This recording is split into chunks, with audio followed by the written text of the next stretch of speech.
기도는 제가 생각할 때 기도는 씨앗을 심는 것 같아요. 저는 어릴 때 농사를 많이 지었거든요. 제가 이렇게 곱상하게 생겨도 어릴 때부터 일을 많이 했답니다. 지게도 많이 지고 일을 많이 했는데, 농부가 씨앗을 밭에다가 뿌리지 않습니까? 씨앗을 뿌려놓고 그 다음날 가서 이 씨가 싹이 났는지 잘 자라고 있는지 땅을 막 파헤쳐서 보는 사람이 있습니까? 아무도 없어요. 그냥 씨를 쫙 뿌려놓고 기다립니다.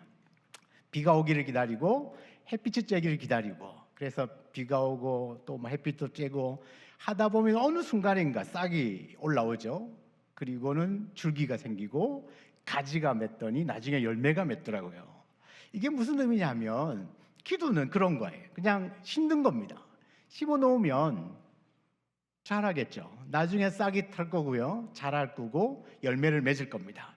이게 언제 응답이 되나? 이게 언제 이 기도의 열매를 볼 수 있는가? 여러분, 이건 우리의 몫이 아니더라고요. 기도를 심으면 싹이 나고 자라게 하고 열매 맺게 하시는 분은 하나님이십니다. 우리가 그 하나님을 믿지 않습니까? 그래서 우리가 그 하나님을 믿기에 무엇이든지 기도하는 거죠. 무엇이든지 기도하면 하나님 그 기도를 다 들어놓으셨다가 하나님이 가장 좋은 때에 가장 좋은 것으로 반드시 응답하여 주십니다. 그러니까 싹이 내가 3년을 기도했는데 5년을 기도했는데 왜 아직도 응답이 없나? 그런 걱정은 여러분 내가 할 걱정이 아니에요. 기도했으면 믿으시기 바랍니다. 뭘 믿죠? 반드시 싹이 나고 자라고 열매 맺을 것. 여러분, 북한교회 저력이 이 금요기도에 있지 않습니까? 제가 여기 앉아 있는데 저 자리가 제가 금요기도회 때 엎드려 기도했던 자리거든요.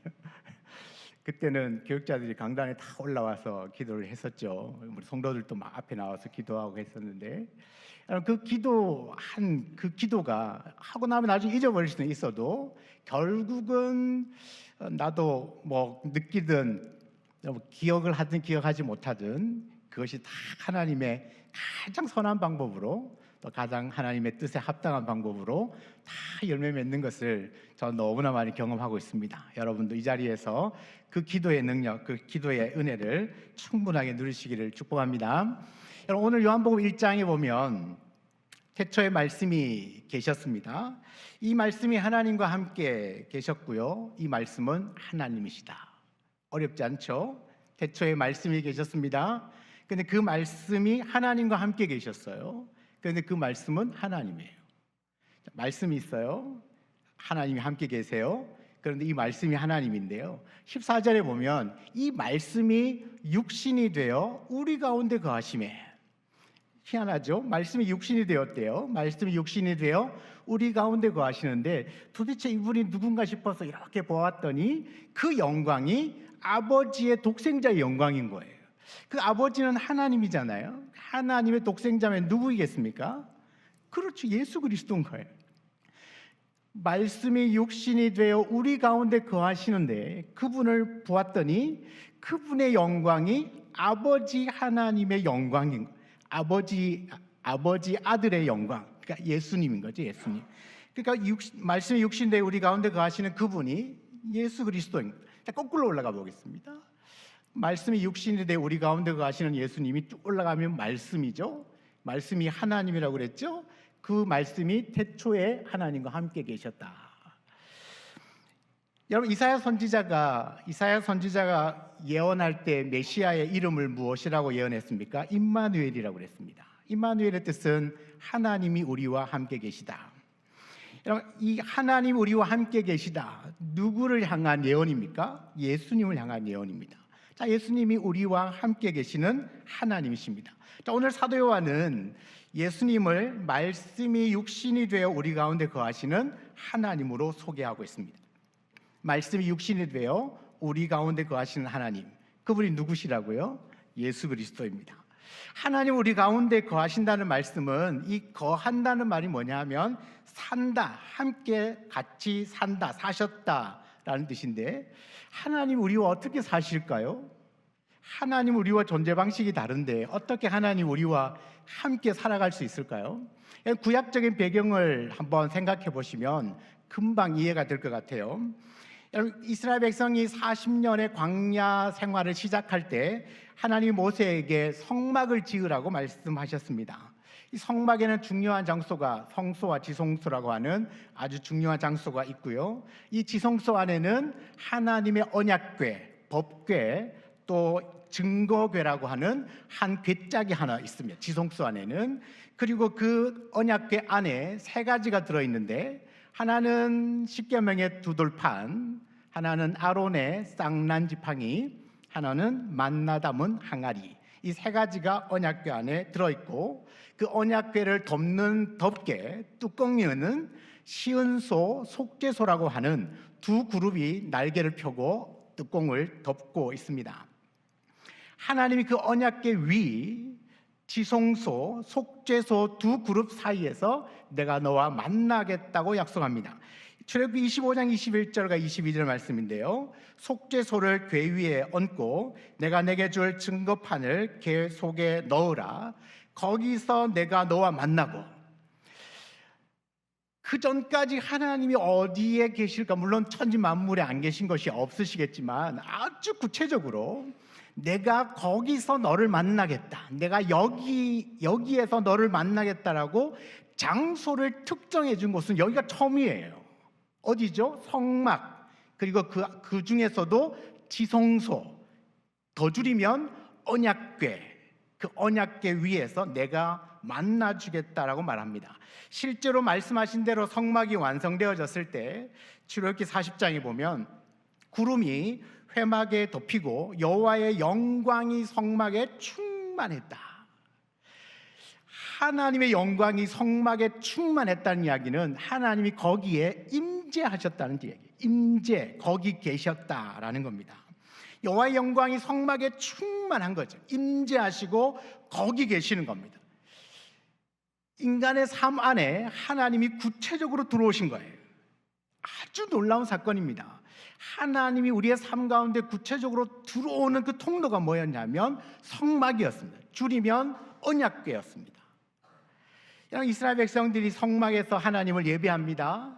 그리고 하나님의 영광은 이스라엘 백성들을 완전히 감싸고 있습니다. 우리가 알다시피 광야에서 구름 기둥과 불 기둥, 여러분, 이 구름 기둥과 불 기둥 안에 있는 이스라엘 백성들은 철저하게 보호받았습니다. 여러분, 성경을 읽으시면서 이 광야를 지나는 동안에 병들어 죽었다든지, 아니면 가서 걸려 넘어져서 죽었다든지, 배고파 죽었다든지, 뭐 이런 기사를 보셨습니까? 물론 하나님 말씀을 거역하고 우상을 숭배하다가 죽기는 했지만, 그들이 일상생활하는 가운데 못 먹어서 죽었다든, 물을 못 마셔서 죽었다든, 이런 이야기는 전혀 없습니다. 철저하게 그 하나님의 영광의 구름기둥, 불기둥 안에 있으면 가장 완벽하게 보호받는 장소가 광야였습니다. 많은 사람들이 이 광야가 굉장히 힘든 장소라고 생각하는데요, 이 광야만큼 은혜의 장소가 없어요. 철저하게 하나님의 임재, 거기 계시는 하나님, 임재하시는 하나님의 어쩌면 그 울타리 안에서 완벽하게 보호받고 지냈던 시절이 40년의 광야 시절입니다. 그러니까 우리가 이 광야 하면 고난의 시간, 힘든 시간, 어려운 시간, 빨리 벗어나고 싶은 시간. 그런데 그 고난의 시간인 광야가요, 거꾸로 생각해 보면 하나님이 그때만큼 철저하게 개입한 때가 없는 철저한 하나님의 임재하시는, 함께 하시는 때가 바로 그 광야의 때였다라는 겁니다. 여러분, 성막에서 예배했죠. 그들은 그 하나님의 영광이 감싸고 보호해 주었죠. 그들의 생활도 성막을 중심으로 이루어졌습니다. 이 이스라엘 백성들은 옮기는 것조차도 하나님께서 이끌어 가십니다. 민수기 9장에 보면 혹 구름이 저녁부터 아침까지 있다가 아침에 그 구름이 떠오를 때에는 그들이 행진하였고, 구름이 밤낮 있다가 떠오르면 곧 행진하였으며, 이틀이든지 한 달이든지 1년이든지 구름이 성막 위에 머물러 있을 동안에는 이스라엘 자손이 진영에 머물고 행진하지 아니하다가 떠오르면 행진하였으니 곧 그들이 여호와의 명령을 따라 진을 치며 여호와의 명령을 따라 행진하고 또 모세를 통하여 이르신 여호와의 명령을 따라 여호와의 직임을 지켰더라. 계속 반복되는 단어가 뭡니까? 여호와의 명령, 여호와의 명령을 따라. 근데 이 여호와의 명령이 어떤 형태로 나타납니까? 구름이 떠오르고 움직이면 이제 이동할 준비를 합니다. 막 텐트를 절수를 해서 이동할 준비를 하고, 이 구름이 움직이는 데를 따라서 백성들은 움직입니다. 그리고 구름이 멈추면 그 자리에 다시 성막을 세우고 동서남북으로 정해진 지파들이 수경을 합니다. 그것이 이틀이든 한 달이든 1년이든 10년이든 구름이 움직일 때까지 이스라엘은 움직이지 않습니다. 그러니까 구름이 가는 데까지 가고 구름이 멈추는 데 멈춥니다. 그런데 이 구름 기둥과 불 기둥이 어디로부터 올라오냐 하면 성막이고요, 줄이면 언약궤고요, 성막이고 지성소고 줄이면 언약궤예요. 이 언약궤 위로 하나님의 영광의 구름 기둥이 치솟습니다. 불 기둥이 치솟습니다. 이 구름이 움직이면 움직입니다. 구름이 멈추면 멈춥니다. 그러니까 하나님의 인도하시는 가장 선두에는 뭐가 있냐면 언약궤라는 게 있습니다. 언약궤. 이스라엘 광야 생활하는 동안에 어디를 가든지 이 성막 중심으로 각 지파를 장막을 치고 수경을 하거든요. 성막을 지으려면 가장 먼저 성막 지성소를 짓고 거기에다 언약궤를 안치하고 그 다음에 나머지를 짓습니다. 그러니까 그들의 삶 중심에는 항상 뭐가 있냐면 언약궤가 있습니다. 그들의 삶과 신앙과 모든 것의 중심에는 언약궤가 있습니다. 왜냐하면 이 언약궤는 하나님의 인재의 상징이니까. 하나님이 함께하고 계시다, 나와 함께하고 계시고 우리와 함께하고 계시다라고 하는 가장 확실한 증거가 뭐냐 하면 언약궤였습니다. 근데 여러분, 이 언약궤 안에는 세 가지가 들어있다 했습니다. 아시죠? 양육 이 정도 받으셨으면 알죠? 첫 번째 뭐가 있습니까? 십계명의 돌판이 있습니다. 또 하나는요, 만나를 담은 항아리. 근데 이 만나를 담은 항아리는, 만나는 40년의 광야 생활이 끝나면 만나는 더 이상 내리지 않습니다. 그러니까 이 항아리는 필요가 없어졌죠. 어느샌가 사라졌습니다. 아론의 쌍난 지팡이는요, 마른 막대기였는데 하나님의 기적으로 싹이 난 거예요. 그런데 이제 이 쌍난 지팡이도 어느샌가 사라졌습니다. 없어졌습니다. 이 언약궤 안에 유일하게 남아있는 게 뭐냐면 하나님의 십계명의 두 돌판입니다. 이 말씀이 무슨 이야기냐? 다 사라져도 마지막까지 남아있는 것은 하나님 말씀입니다. 하나님이 그 말씀 위에 임재하시는 거예요. 그리고 그 말씀으로 우리를 이끌어 가십니다. 만나는요, 우리 일상에 하나님이 얼마나 우리의 일상생활을 이끄시는지를 볼 수 있잖아요. 만나, 철저하게 하나님이 내려주신 만나로 40년을 살았거든요. 그러니까 우리의 의식주가 누구의 손에 달려 있습니까? 하나님의 손에 달려 있다는 거예요. 그러나 그것은 우리가 열심히 애를 써서 노력해서 얻어질 수 있는 거기 때문에 만나는 사라져요. 아론의 쌍난 지팡이는요, 기적입니다. 기적. 많은 기적들, 우리가 때로는 기적이 필요하지만 늘 필요한 건 아니에요. 우리는 기적과 이적을 쫓는 사람이 아니잖아요. 이적과 기적은 꼭 필요할 때는 일어날 수 있지만 반드시 필요한 건 아니거든요. 그래서 이 기적과 같은 아론의 쌍난 지팡이도 어느샌가 사라져도 괜찮아요. 근데 마지막까지 이스라엘 백성들 한가운데 이들의 중심에서 이들의 삶을 이끌어가는 것은 말씀이었습니다. 하나님은 바로 그 언약궤, 말씀이 들어있는 언약궤 위에 임재하신 거죠. 그러니까 하나님, 우리는 어디에서 만날 수 있는가? 말씀으로 만나는 겁니다. 여러분, 하나님은 곧 말씀이에요. 여러분, 말씀을 통해서 하나님을 만나지 못하면 다른 엉뚱한 것에 감동받아서 이렇게 곁길로 갈 수가 있습니다. 여러분, 우리는 철저하게 말씀 중심의 신앙생활을 해야 합니다. 그래서 우리에게는 기적도 주시잖아요. 아론의 쌍난 지팡이와 같은 기적도 있지만 기적을 늘 베풀어 주지 않는 이유가, 그 기적보다 더 확실한 하나님이 어디 있느냐? 말씀에 있는 겁니다. 하나님 우리의 일상을 책임져 주시지만 우리가 열심히 수고해서 얻어질 수 있는 것들이 있잖아요, 분명히. 그래서 우리가 열심히 일하는 것 중에 하나님이 분명히 함께 하셔서 여러 가지 필요한 것들을 다 채우고 공급해 주시는 거, 하나님께 너무너무 감사하죠. 그러나 그런 것들이 일상의 만나가, 메추라기가 다시 내리지 않아도 농사를 지으면 얼마든지 곡식을 얻어줄 수 있어요. 그러나 하나님의 말씀은 그렇지 않습니다. 하나님의 말씀을, 우리가 그 말씀을 놓치는 순간, 그 말씀에서 벗어나는 순간, 그때부터 우리는 모든 것을 잃어버리는 것과 똑같아요. 여러분, 그래서 여호와 하나님께서 이스라엘 백성들 가운데 거하시지 않습니까? 항상 성막은 가운데 있습니다. 말씀은 가운데 있습니다. 그리고 이스라엘 백성들은 그 주변에 모여 있습니다. 하나님의 말씀은 가운데 있어야 합니다. 14절 말씀에 보면 예수님이 우리 가운데 거하신다. 말씀의 육신이 되어 어디 계신다고요? 우리 가운데 거하시는 겁니다. 그러면 말씀이 육신이 되신 그 그리스도가 내 가운데 계시면서 나의 인생을, 삶을 이끌어 가시는 것이죠. 근데 그 주님, 보이지 않는 예수 그리스도는 하나님이시고 성육신 하셨는데 우리 안에 어떻게 들어와요? 어떻게 들어오죠?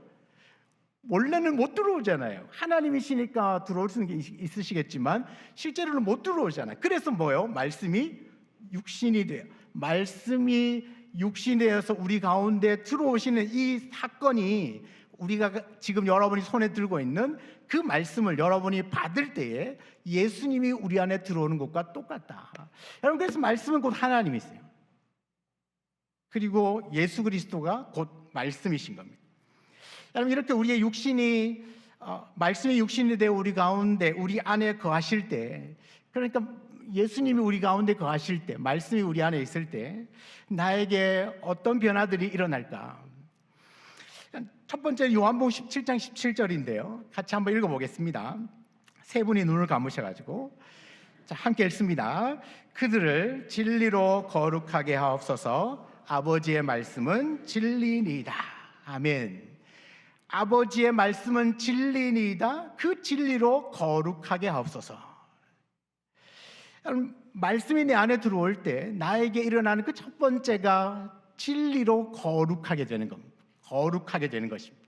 여러분, 거룩하게 된다는 건 세상과 구별된다는 거죠. 다르게 산다. 세상과 구별된다. 세상과 다르다. 여러분, 교회는, 하나님의 사람은 세상과 다르고 세상 사람들과 뭔가는 달라야 합니다. 여러분, 교회와 성도들이 세상과 다르게 살아갈 수 있는 가장 확실한 게 뭐냐? 말씀이에요.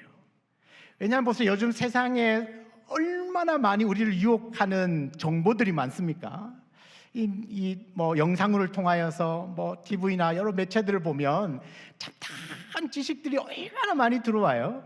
여러분, 그 지식들을 많이 내 안에 넣다 보면 나도 모르게 따라가요. 동의를 하고 따라갈 수밖에 없거든요. 그런데 그것 말고 하나님의 말씀으로, 예수 그리스도의 말씀으로 내 안에 계속 채우면 내 삶의 기준이 뭐가 될까요? 말씀이 되겠죠. 세상의 그 잡다한 지식과 처세술과 성공의 비결들이 나를 이끌어가는 게 아니라 내 안에 말씀이 나를 이끌어가는 것입니다. 그래서 예수님의 말씀은 저와 여러분의 인생을 거룩하게 변화시킵니다. 우리가 예수를 믿고 구원받은 이후에도 여전히 남아있는 옛사람의 습성들이 있지 않습니까? 그럼 그 옛사람의 습성들을 어떻게 바꿀 수 있을까요? 여러분, 그 나의 아직도 변화되지 않는 옛 모습들은 말씀으로만 변화를 받을 수 있습니다. 세상과 전혀 다른 생각들, 가치관들, 언어와 습관들을 가지는 거죠.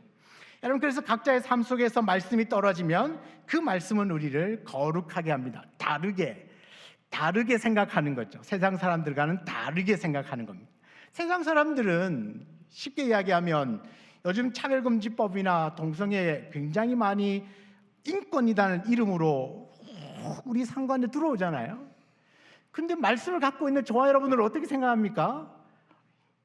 참 옛날만 해도 남자, 여자 이외에 다른 성을 생각해 본 적이 없는데 요즘은 그걸 생각해야 되잖아요. 그죠? 참 이상한 시대를 살고 있는 것 같아요. 그러니까 이런 사회적인 물결이 이제 아무리 여러 가지 정말 좋은 단어로 인권이다, 뭐 평등이다, 뭐 여러 가지 이야기들로 들어온다 하더라도 우리는 뭐죠? 말씀이 내 안에 있기 때문에 나는 다른 생각을 하는 거예요. 어떤 다른 생각? 성경의 말씀에 기본되어진 생각을 하는 겁니다. 하나님은 태초에 남자와 여자를 창조하셨다는 거죠.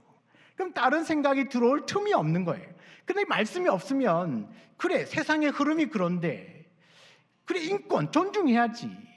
그래서 나도 모르게 받아들이게 된다. 왜 그런가? 말씀의 기준에 서 있지 않으면 흔들릴 수밖에 없습니다.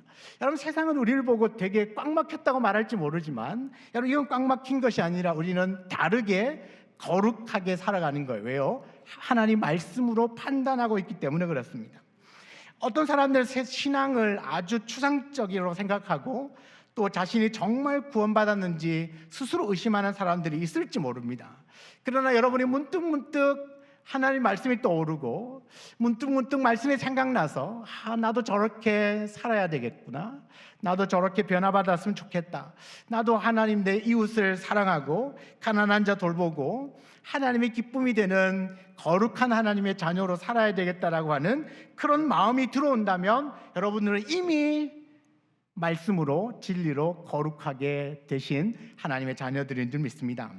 두 번째는 요한일서 2장 5절에 보면 누구든지 그의 말씀을 지키는 자는 하나님의 사랑이 참으로 그 속에서 온전하게 되었나니 이로써 우리가 그 안에 있는 줄 아노라. 말씀을 지키는 자, 말씀의 육신이 되어 우리 가운데 거하시는 주님, 말씀이 우리 안에 있다면 우리는 말씀을 지키려고 한다라는 겁니다. 말씀대로 살려고 한다. 주신 말씀대로 살다 보면 그 삶이 습관이 되겠죠. 그것이 거룩한 습관이 될 겁니다. 그렇게 할 수 있는 것은 바로 예수님이 내 안에 계시기 때문이죠. 여러분, 말씀이 육신이 되신 예수님은 우리 안에 계시면서 우리의 생각, 우리를 통하여 생각하시고 움직이시고 계속해서 말씀하시는 겁니다. 그래서 그 예수님과 계속 영적인 소통이 가능하도록 하시죠. 그리고 2장 6절에 이어서 보시면 그 안에 산다고 하는 자는 그가 행하시는 대로 자기도 행할지니라.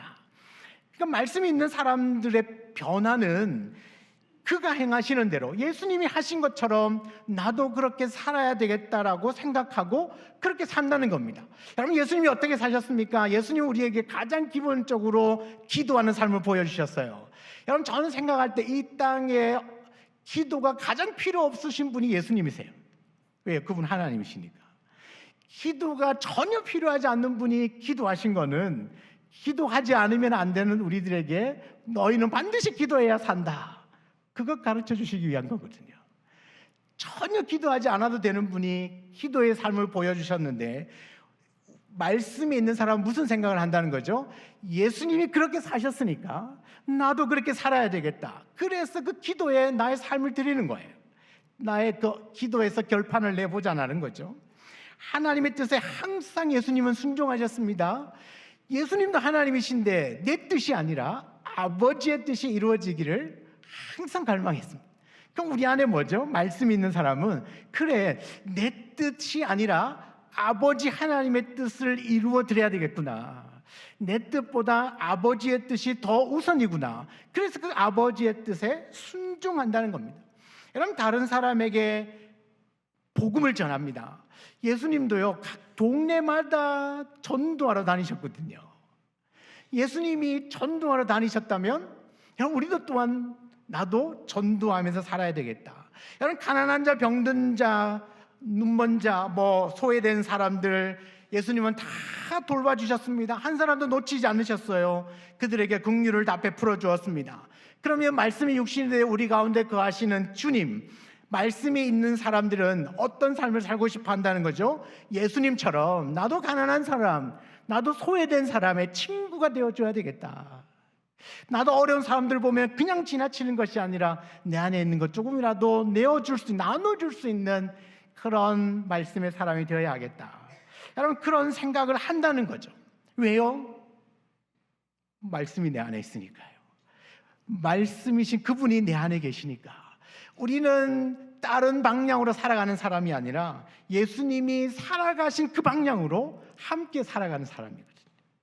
여러분, 예수님과 한 방향으로 걸어가시길 축복합니다. 내 멋대로가 아니라 예수님이 걸어가시고 예수님이 살아내신 그 삶을 살아가고자 하는 것이죠. 지금 모습은 좀 연약하고 좀 어설퍼 보여도 내 마음 안에 계속 그런 간절한 마음들을 품고 살면 하나님이 우리의 삶을 그렇게 이끌어 가시겠죠. 근데 그 삶을 살아가도록 만드는 동력, 동기는 어디로부터 오는가?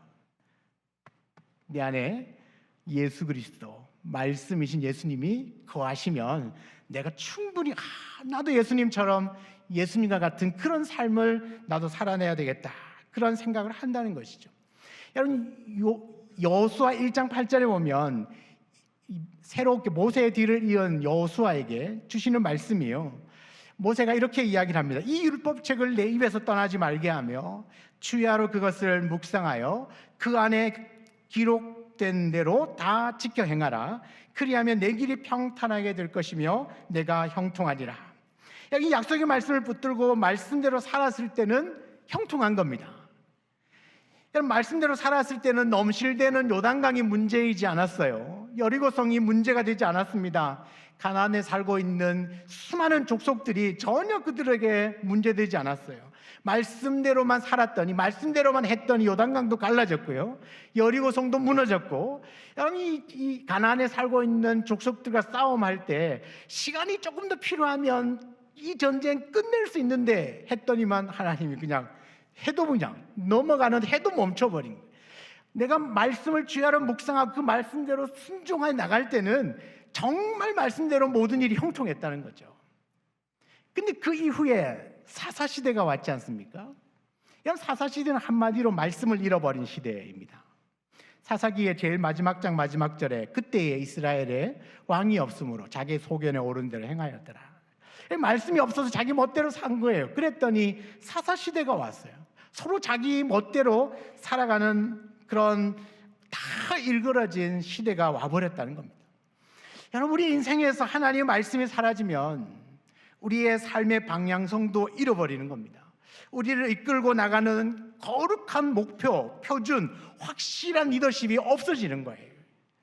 여러분, 우리가 세워진, 저도 한 교회를 담임하고 있지만, 여러분, 이 담임 목사에게 모든 리더십이 가 있으면 여러분, 이건 어떻게 생각해 보면 잘못된 신앙이에요. 저는 항상 하는 이야기가 나를 보지 마시고 말씀을 보시라고.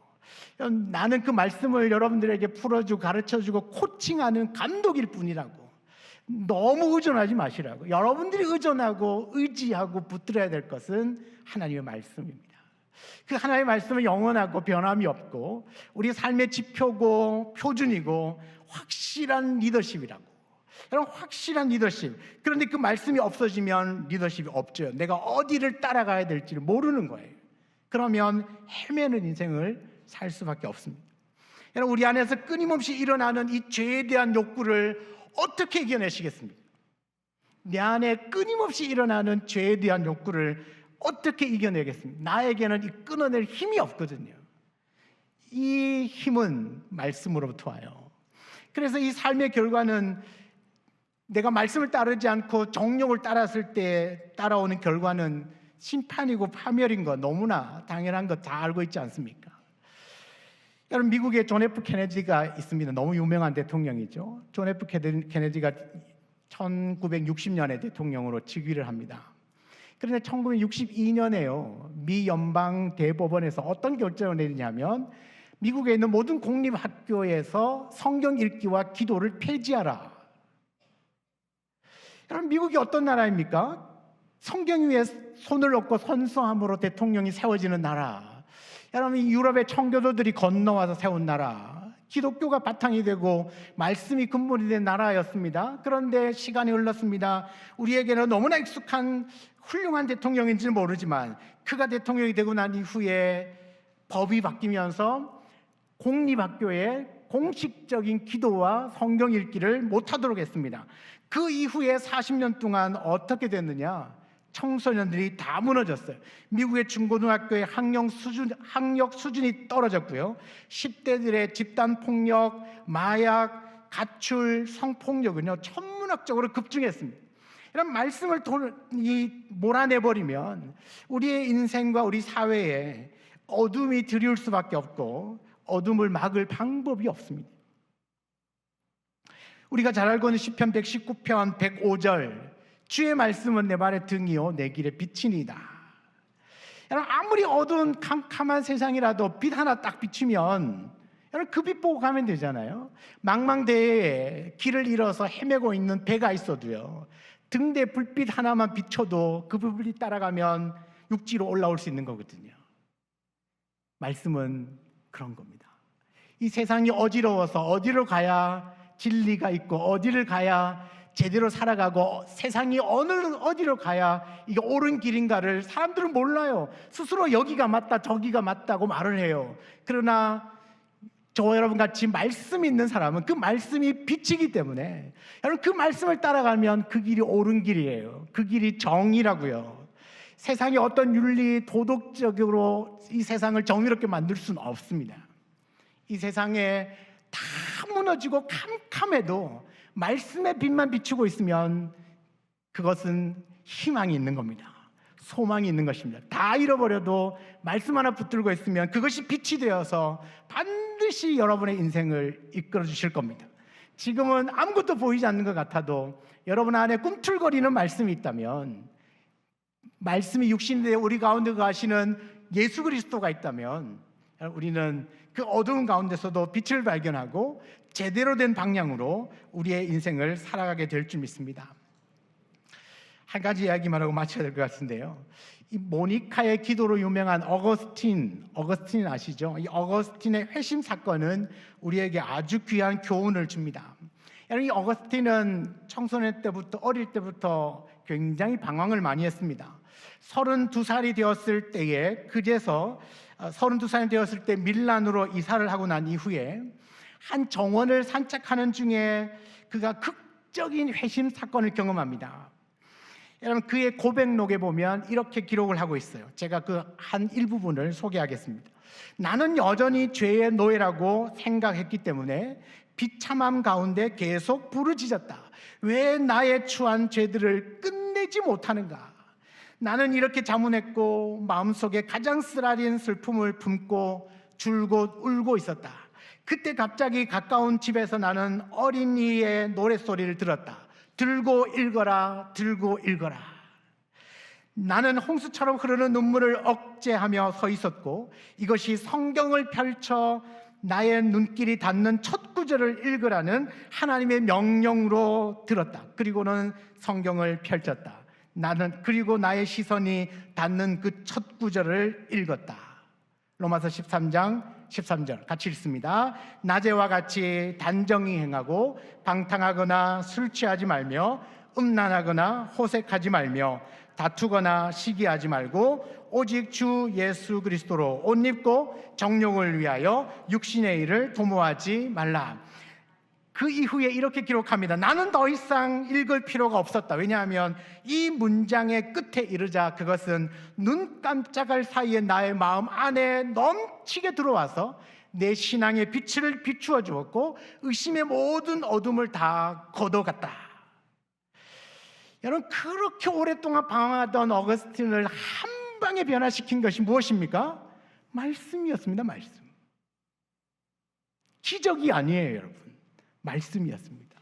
그 말씀 한마디에 그냥 그 어거스틴은 그동안 살아왔던 모든 삶과 신앙을 완전히 새롭게, 그러니까 완전히 끝내는 거죠. 단절시키는 놀라운 회심 사건의 그 중심에는 하나님의 말씀이 있었습니다. 전인격적인 변화를 경험했고 그가 가지고 있었던 세상적인 욕망을 다 포기했습니다.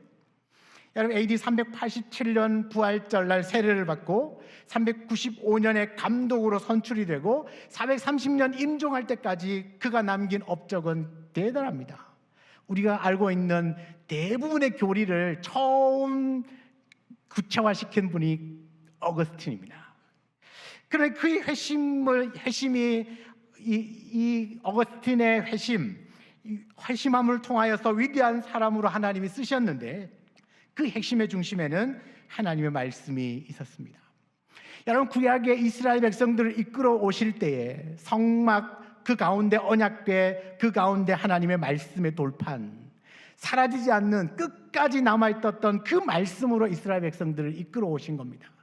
신약시대에 와서 그 말씀, 하나님 우리 가운데 거하시는 방식이 구약에는 성막이었고 언약궤 성막이었다면, 신약에는 그 말씀이 육신이 되어 오신 예수 그리스도, 예수님이 우리 안에 거하시기 위하여서 말씀이 육신이 되어 우리 안에 거하시는 겁니다.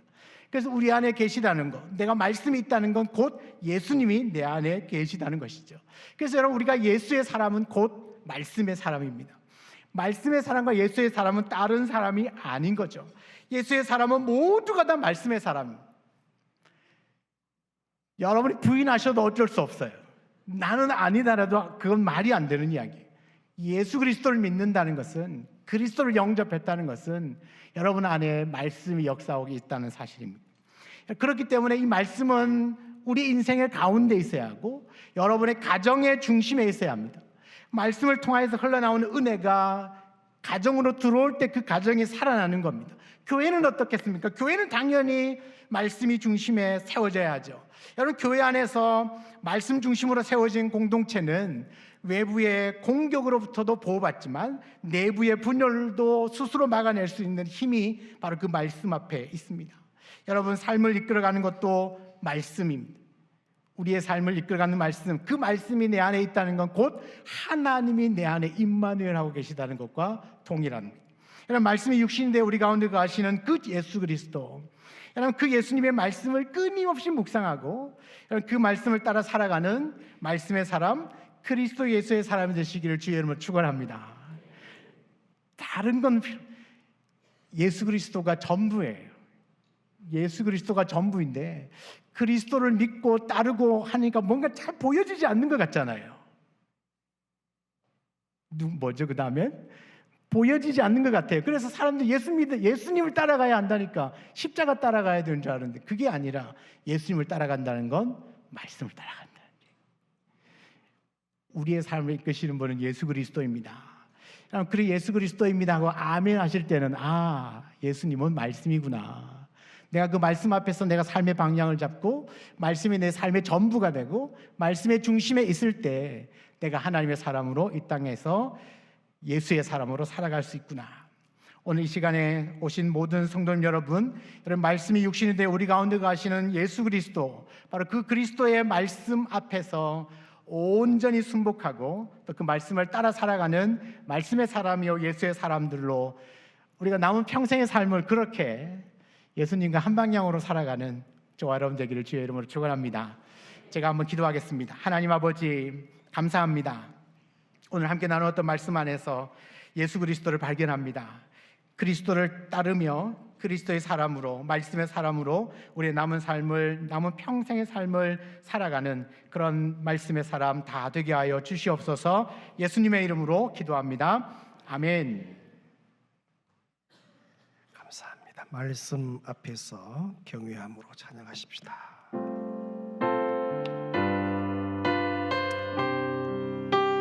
말씀 앞에서 경외함으로 주께 홀로 섭니다. 생명의 말씀 읽고 순종해 아멘. 주를 예배합니다. 기록된 말씀 힘이 있어서 진리로 우리 거룩해 하며 거룩한 말씀 세세 영원히 복음이 되어 말씀하시네. 하나님 말씀 두려웠던 자, 그 말씀에 생명을 거는 자 한 사람 찾으시니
저와 여러분은 말씀에 생명을 걸었습니다. 우리 인생의 마지막 호흡까지 말씀 따라가면 말씀이 길이 되시고, 말씀이 빛이 되시고, 말씀이 책임지시고, 말씀이 역사하시고, 주여 나의 전 인격이 이 말씀이 충만하여서 내가 거는 것보다 말씀이 힘을 얻고, 말씀이 세력을 얻고, 말씀이 퍼지고, 말씀의 역사가 일어나게 하여 주옵소서. 믿음의 손을 높이 들고 주신 말씀 붙들고 한 5분 정도 통성을 기도하며 나아갑니다. 주여 하나님 아버지, 오늘 저희들을 부르셔서 아버지 말씀해 주시니까 우리 귀한 목사님 보내셔서 주신 이 말씀 평생의 복이 될 줄로 믿사 아버지 말씀이 육신이 되어 우리 가운데 거하시고 이 말씀이 살아서 역사하시는 이 말씀에 내 생을 걸었습니다. 나의 운명을 걸었습니다. 이 말씀이 주여 나의 삶을 길이 되고 진리 되고 빛이 되는 줄로 믿사오니 말씀 따르게 하여 주옵소서. 내 안에 거하신 예수 그리스도 생명의 말씀 주님 붙들고 주여 믿음의 걸음을 떼게 하여 주옵소서. 말씀이 거룩하게 하고 말씀대로 살아낼 때 예수가 내 안에서 살아 역사하시는 줄로 믿사오니 내가 사는 것이 아니라 내 안에 그리스도가 사는 역사가 일어나게 은혜를 다하여 주시기를 아무리 가운데 귀한 12주간 공감력을 마무리하고 귀한 수로의 밤에 아버지께 몸 올려드립니다. 주여 하나님의 말씀에 내 생명을 겁니다. 하나님의 말씀 나의 운명을 겁니다. 말씀에 나의 모든 삶을 드립니다. 말씀에 내 인생을 바칩니다. 말씀이 역사하여 주옵소서. 말씀이 이끌어가 주시옵소서. 말씀이 친히 지도하여 주옵소서. 말씀이 친히 주여 길을 열어주옵소서. 말씀이 빛이 되어주시고 말씀이 가치가 되고 말씀이 주여 아버지 모든 아버지 기준이 되게 하여 주옵소서. 세상 속에서 구별되는 말씀의 기준 성경적인 가치관이 말씀을 통하여서 일어나게 은혜를 더하여 주옵소서. 이 말씀이 내 안에 축박해 되고 내 전인격을 사로잡고 이 말씀이 나의 삶의 주여 모든 지표가 되고 말씀이 나의 삶에서 퍼지고 말씀이 세력을 얻고 말씀이 살아내어지고 말씀대로 순종해야 될 때 역사가 일어나게 하여 주옵소서. 아버지 하나님 말씀이 나의 삶의 영역에서 퍼지기를 원합니다. 말씀이 나의 삶의 영역에서 주의 세력을 얻기를 원합니다. 말씀이 힘을 얻기를 원합니다. 성경적인 가치가 말씀의 가치가 말씀의 모든 기준들이 주여 세워지기를 원합니다. 세상 속에서 말씀으로 구별되기를 원합니다. 세상 속에서 말씀으로 구별되기를 원합니다. 오 주여 은혜를 다하여 주옵소서. 생명의 말씀 위의 말씀 진리의 말씀 구원의 말씀 붙들고 아버지 날마다 승리하는 평생의 삶 중에 주의 수의 은혜를 다하여 주옵소서. 모든 훈련생들을 기쁘게 달려왔습니다. 아버지 말씀을 붙잡게 하시고 저들의 인생의 말씀이 살아나게 하시고 말씀이 저들의 삶을 부정하시고 말씀이 저들의 인생을 주여 역사하여 주옵소서. 주여 우리 교회의 내 세대들 우리 청년들 중생들 다음 세대가 말씀에 사로잡히게 하여 주옵소서. 말씀에 매이게 하여 주옵소서. 말씀에 붙잡히게 하여 주시옵소서. 말씀이 저들의 인생을 살아남아 주시옵소서. 아버지 말씀대로 따라갈 때 말씀대로 순종할 때 말씀의 역사가 나타나게 하여 주시고 말씀이 점점 세력을 얻고 말씀이 주의 삶이 되고 말씀이 변화를 일으키고 말씀이 거룩게 되고 아버지 말씀의 역사가 일어나게 주여 은혜를 다하여 주옵소서. 아버지 육신의 영육과 인생의 사랑과 몸의 증거의 말씀으로 주여 다 획파되고 들어지고 진리의 말씀으로 구수는 역사를 일어날 수 있도록 주의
우리 그 자리 다 일어서셔서 우리 찬양하며 나아가 주 앞에 헌신 찬양. 너의 푸른 가슴 속에 십자가의 흔적이 있다면 찬양하면서 나아가십시다.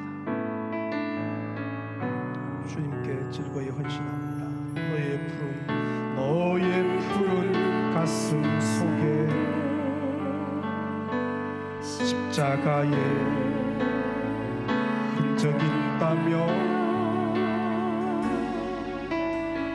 주 위에 이제 일어나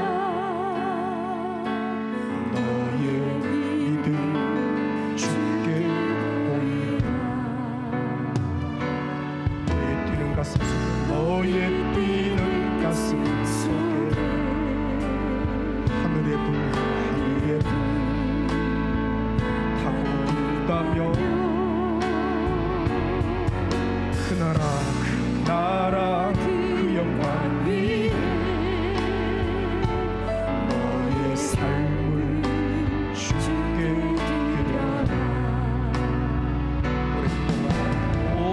오랫동안 꿈꿔왔던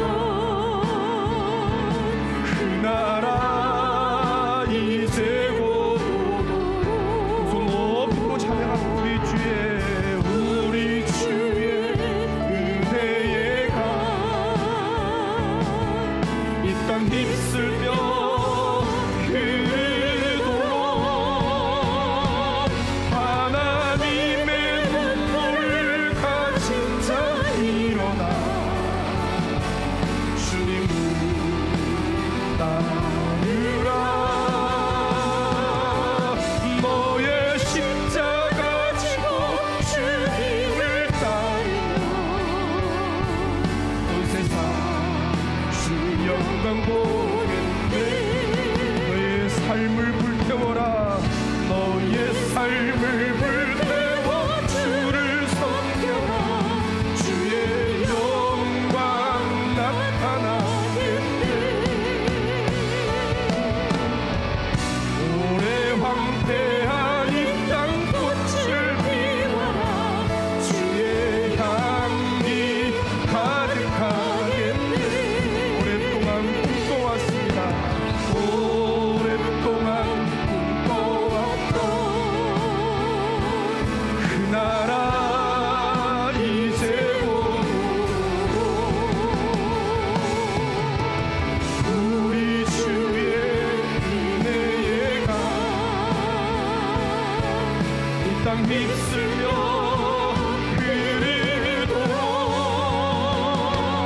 하나님의 눈물을 가진 자 일어나 주님을 따르라.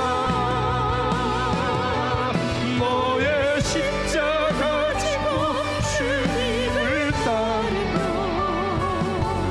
온 세상 주 영광 보겠네. 너의 십자가 지고 너의 십자가 지고 주님을 따르며 온 세상 주 영광 보겠네. 너의 십자가 지고 주님을 따르며 온 세상 주 영광 보겠네. 상처나지에 의지할 분이 주밖에 없사오니 말씀이 육신이 되어 우리가 놓으신 주 예수여 나를 사로잡아 주옵소서. 말씀으로 사로잡아 주옵소서. 진리의 영으로 나를 사로잡아 주옵소서. 내 인생을 말씀으로 꽁꽁 메어 주옵소서. 오직 진리의 말씀만 따르게 하여 주옵소서. 말씀이 빛이 되시옵소서. 말씀이 앞서가시옵소서. 말씀의 뒤를 따라갈 때 주님 역사하실 줄로 믿습니다. 내 인생의 마지막 호흡까지 말씀에 내 생명을 걸어싸우니 말씀에 나의 운명을 걸어싸우니 말씀이여 역사하여 주옵소서. 주님이여 살아 역사하여 주시옵소서. 특별히 주여 이 귀한 봄학기 12주간 기쁨으로 말씀을 사로잡았습니다. 말씀을 붙잡았습니다. 이 말씀이 나의 삶에서 우리의 가정에서 일터에서 삶의 전 영역에서 말씀이 살아 역사하여 주옵소서. 말씀이 점점 세력을 얻고 말씀이 힘을 얻고 말씀이 삶이 되게 하여 주옵소서. 그래서 그 속에서 구별되게 하여 주옵소서. 세상 가치관에 함몰되는 것이 아니라 성경적인 가치관 말씀의 세계관 가지고 세상 속에서 구별되게 살아내게 하여 주옵소서. 주여 부강교회의 진리의 말씀으로 충만케 하시니 감사합니다. 말씀의 영으로 기름 부어주시니 감사합니다. 아버지 주신 은혜들, 도전들, 결단들, 아버지여 말씀의 놀란 삶의 변화가 나타나게 역사하여 주옵소서. 우리 오교구교회 우리 귀한 정근수 권사님 남편 우리 김전 성도님 이 시간 빛보다 빨리 찾아가셔서 환부의 손을 대시옵소서. 깨끗하게 치료하시고 모든 암세포가 다 죽게 하시고 암덩어리를 떨어지게 하시고 주를 위해 살 수 있는 기회를 허락하여 주옵소서. 아버지 영광위에 그 인생을 바칠 수 있는 기회를 허락하여 주옵소서. 시간을 허락하여 주옵소서. 주여 불과 같이 쓰임받는 평생의 삶 되게 하여 주옵소서. 아버지 이 청년부가 저렇게 은혜 받으려고 몸부림칩니다. 부흥이 올 때에 그 증상들이 나타나고 있습니다. 부흥의 공동체로 사용하여 주옵소서. 예수로 불타는 공동체 되게 하여 주옵소서. 부활의 기쁨이 가득한 공동체 되게 하여 주옵소서. 주여 저 또래의 열의 아업을 저들에게 맡겨주셔서 함께하는 날을 꿈꾸는 백성들 다 되게 역사하여 주옵소서. 교육국이 배수초청축제 앞두고 아버지의 지역에 있는 이 5만의 귀한 아이들 초청해서 말씀을 나누고 아버지 축제, 예수 축제, 복음 축제 펼치려고 합니다. 은혜를 주옵소서. 은혜를 주옵소서. 성령이여 운행하여 주시옵소서. 국내 여름에 해외에 귀한 아버지의 단기 선교로 주를 섬기길 원하오니 선교용으로 온 교회 가운데 충만케 하여 주옵소서. 우리 빨랑가라의 우리 귀한 선교사님 아이주센터 건립을 위해서 교회가 기도하오니 전승도가 다 참여할 수 있도록 마음의 감동과 감화 있게 하시고 주님의 귀한 사업이 오니 주님이 친히 일하시고 역사하여 주시옵소서. 하나님 아버지 참 기쁘게 봄학기 잘 달려왔습니다. 수고한 모든 주의 종들, 헌신한 모든 훈련생들 크게 위로하시고 오늘 밤에 주님 주신 격려가 가득 임하는 역사 있게 하여 주옵소서. 오늘 밤에 잠이 예배되게 하시고 꿈속에서 주의 얼굴 뵙게 하시고 내일도 승리하는 걸음 되게 하여 주옵소서. 우리 김성돈 목사님 부강교에서 10년 동안 충성을 다 하게 하시고 귀한 창원 우리 교회에서 즐거이 목회할 수 있도록 은혜 주신 것 감사합니다. 주와 복음만 위해 살 수 있는 모든 환경들이 활짝 열리게 하시고 마음껏 사역할 수 있도록 주여 환경으로 역사하여 주시옵소서. 사모님과 세 자녀 가운데 성령으로 충만케 하시고 사모님의 그 믿음의 기도 그대로 이루어지게 역사하여 주시옵소서. 영광 존귀 아버지께 올리고 감사드리오며 예수님의 이름으로 기도 올리옵나이다. 오늘 시간이 많이 되어서 기도 시간을 많이 못 드렸는데 개인적으로 기도하시고 그렇게 돌아가면 주여 부르시 기도합니다. 주여.